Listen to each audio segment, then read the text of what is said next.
हमारे साथ कि 2022 का साल कैसा गुजरा आपका?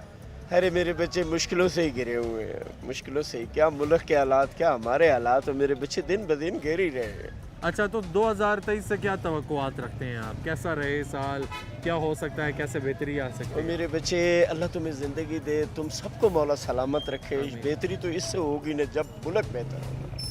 जब तक मुल्क बेहतर नहीं होगा तो मेरे बच्चे हम तो बेहतर नहीं हो सकते। ठीक है, तो मुल्क कैसे बेहतर होगा? 2023 में कैसे तब्दीली आ इलेक्शन सकती है? बेटा, इलेक्शन, इसकी तब्दीली एक ही है, एक ही हल है मेरे बच्चे। जो उसने बोला है वो सारों का एक ही हल है, नया इलेक्शन, नया वजीर आजम। ठीक, नहीं मेरे तो आपको बच्चे, क्या लगता है कि इलेक्शन होंगे वक्त पे? मेरे बच्चे नहीं होंगे, कभी भी नहीं होंगे। जितना इनको वक्त मिलेगा, अल्लाह इनको सलामत रखे। इनको पता है हमने मुड़ के आना नहीं है, जो है वो लपेटी जाओ, और कुछ भी नहीं है बेटा, बस ये वजह। ठीक है, इलेक्शन नहीं होने लगे। मेरे बच्चे ये करवा नहीं रहे ना, इलेक्शन तो हो गए, क्यों नहीं ठीक होंगे? है, तो आप क्या तवक्कुआत हैं आपकी 2023 के साल से?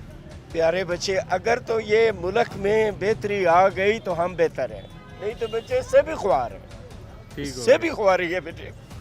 तेरे शाजी की बात याद रखना, इससे भी हम ख्वार होंगे। इससे बेहतर है अल्लाह के लिए हम पर रहम करें, इलेक्शन कर दें, ताकि कोई नया आए, हमारी सारी निज़ाम सीधे होंगे मेरे। ठीक हो